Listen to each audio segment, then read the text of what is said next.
का last chapter जिसका नाम है एक बूंद, इसका रिवीजन करेंगे। तो इस चैप्टर की अर्थ को देखने से पहले हम लोग इस पार्ट में आए हुए कुछ शब्दों के अर्थ को देख लेते हैं, जिसको आप जब पार्ट को पढ़ेंगे तो आपको उसको समझने में आसानी होगी। हाँ, तो पहले हम लोग उनके शब्द के अर्थ को देख लेते हैं जो इसमें आए हुए हैं। एक शब्द है जी, जी यानी कि मन। तो जी का अर्थ क्या होता है? मन। फिर दूसरा है कढ़ी, कढ़ी यानी कि निकली।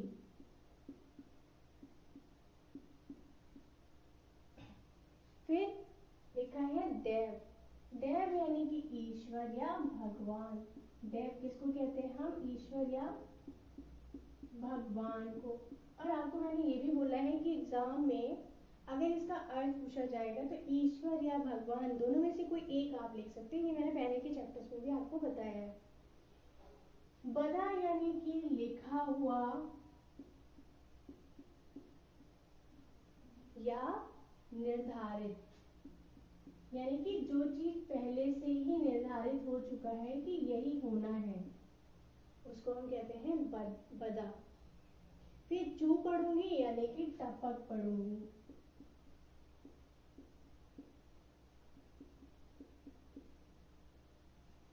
काल, काल का अर्थ होता है समय। ये आपने लास्ट ईयर हिंदी लैंग्वेज में भी एक काल चैप्टर पढ़ा होगा, तो उसमें भी आपको पता होगा काल क्या होता है। हाँ, फिर अनमनी यानी कि बेमन से। बेमन यानी बिना मन। अक्सर यानी कि प्राय। ये विसर्ग है, मैंने आपको बोला था जब आप इसका उच्चारण करेंगे, इसको बोलेंगे तो आप प्रायः बोलते समय ये हा लगा देंगे तो इसका सही उच्चारण होगा, लेकिन लिखते समय हा नहीं लगाएंगे, फिर ये गलत हो जाएगा। ये केवल इसलिए बताया है कि इन विसर्ग को आप जब बोलेंगे या इसका उच्चारण करेंगे तो कैसे करेंगे, इसलिए। संस्कृत में मैंने आपको ये बताया था। लो यानी कि समान, किसी की तरह, तो लो, लो का अर्थ होगा समान या की तरह।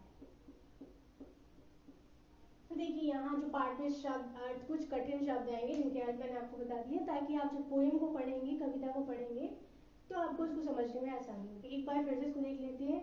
जी का अर्थ है मन, कढ़ी यानी कि निकली, देव यानी ईश्वर या भगवान, बदा यानी लिखा या निर्धारित, चू पढ़ूंगी यानी टपक पढ़ूंगी, काल समय, अनमनी बेमन से, अक्सर प्रायः, लो समान या की तरह।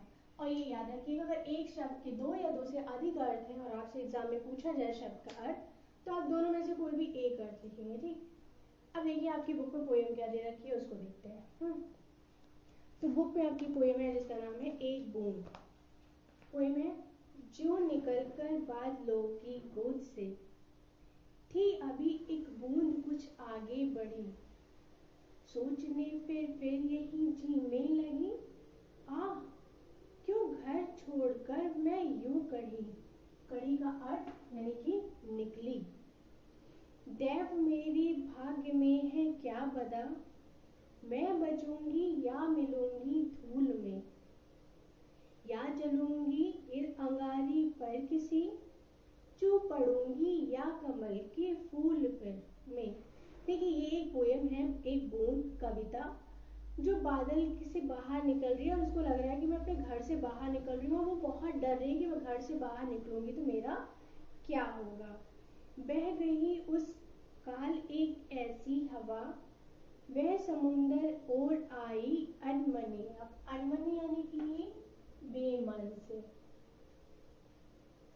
एक सुंदर सीप का मुंह था खुला, वह उसी में जा पड़ी मोती बनी। लोग यूं ही हैं झिझकते सोचते कि जब उनको छोड़ना पड़ता है घर, किंतु घर को छोड़ना अक्सर उन्हें बूंद लो कुछ और ही देता है कर। तो ये पूरी जो कविता है ये है एक बूंद के बारे में। जो एक, अब जब बारिश होती है तो बूंद कहाँ से निकलती है? बादल से। तो एक बूंद है जो इस बादल से निकल रही है और बहुत डर रही है कि मैं जब अपने घर से बाहर निकलूंगी तो मेरा क्या होगा, मैं जीऊंगी कि मर जाऊंगी कि धूल में गिर जाऊंगी कि मिट्टी में मिल जाऊंगी। तो वो बहुत डर रही है। तो इस कविता में इसी बूंद के बारे में दिया हुआ है। तो आइए उसको अब हम पढ़ते हैं। निकलकर बादलों की गोद से थी अभी एक बूंद कुछ आगे बढ़ी। इन पंक्तियों में कवि कह रहा है कि पानी की एक बूंद बादलों की गोद से निकलकर कुछ आगे बढ़ी ही थी। सोचने फिर यही जी में लगी, आह क्यों घर छोड़कर मैं यूं कड़ी। ये वह मन में सोचने लगी कि मैं घर से क्यों निकली। वो बहुत पछताने लगी कि मैं घर से बाहर क्यों आई। देव मेरे भाग्य में है क्या पता, मैं बचूंगी या मिलूंगी धूल में। वह सोचती है, हे ईश्वर मेरे भाग्य में क्या लिखा है, मैं बच पाऊंगी या धूल में मिलकर समाप्त हो जाऊंगी, या जलूंगी फिर अंगारे पर किसी, चू पड़ूंगी या कमल के फूल में। ऐसा भी हो सकता है कि मैं किसी अंगारे पर जा गिरूं और जल जाऊं या कमल के फूल में जा गिरूं। ये बात एक बूंद जब बादलों से बाहर बह गई उस काल एक ऐसी हवा, वह समुंदर और आई अनमनी। उसी समय ऐसी हवा चलने लगी जो बूंद को इच्छा ना होते हुए भी समुद्र की ओर ले गई। मतलब वो हवा इतनी तेज थी कि वो बूंद को किस तरफ ले गई, समुद्र की ओर ले गई। जबकि बूंद की बिल्कुल इच्छा नहीं थी, लेकिन वो हवा के झोंके के साथ चली गई। एक सुंदर सीप का मुंह था खुला, वह उसी में जा पड़ी मोती बनी। जब वो बूंद समुंदर की तरफ चली गई तो वहाँ एक सुंदर सीप का मुंह खुला था। वह उसमें जा गिरी और क्या बन गई, मोती बन गई। लोग यूं ही झिझकते हैं सोचते, जबकि उनको छोड़ना पड़ता है घर। कवि कहते हैं कि जब किसी को अपना घर छोड़कर विस्तृत संसार में जाने का अवसर मिलता है तो वो भी बूंद की तरह सोच विचार में पड़ जाते हैं कि हमारा क्या होगा, हम कैसे रहेंगे अपने घर को छोड़कर, अपने घर से दूर। जैसे कि ये बूंद सोच रही है बादलों से निकलने के बाहर, उसी प्रकार मनुष्य भी सोचने लगता है। किंतु घर का छोड़ना अक्सर उन्हें बूंद लो कुछ और ही देता है कर।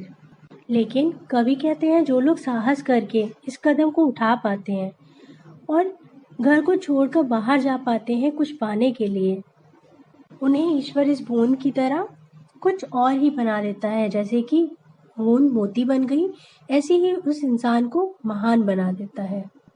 तो इस कविता के माध्यम से उपाध्याय जी ने बताया है कि एक बूंद का उन्होंने उदाहरण देकर बताया है कि यदि हमें अपने घर के आराम और संबंधियों तथा मित्रों का प्रेम छोड़कर घर से निकलना पड़े तो हम बहुत दुखी होते हैं, पर हम ये नहीं जानते कि घर के बाहर सफलता हमारी राह देख रही है।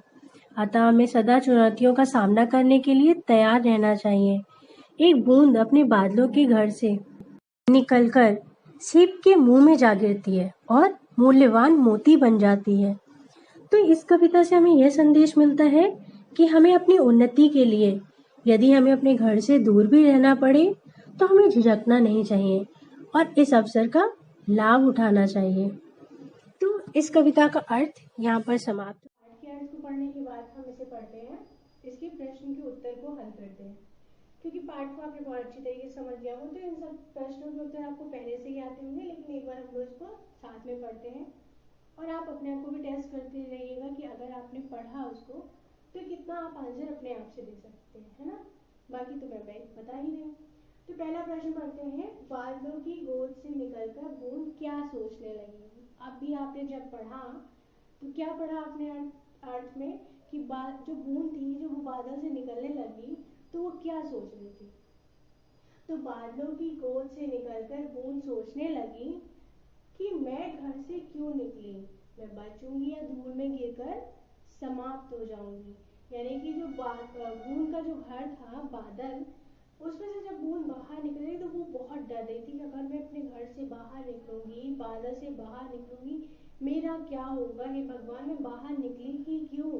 मैं बचूंगी या मर जाऊंगी। तो वही वो कह रही कि बता रहे हैं कि बादलों की गोद से निकलकर बूंद सोचने लगी कि मैं घर से क्यों निकली, मैं बचूंगी या धूल में गिरकर समाप्त हो जाऊंगी, खत्म हो जाऊंगी। तो बूंद बहुत डर रही थी और यही बार बार सोच रही थी।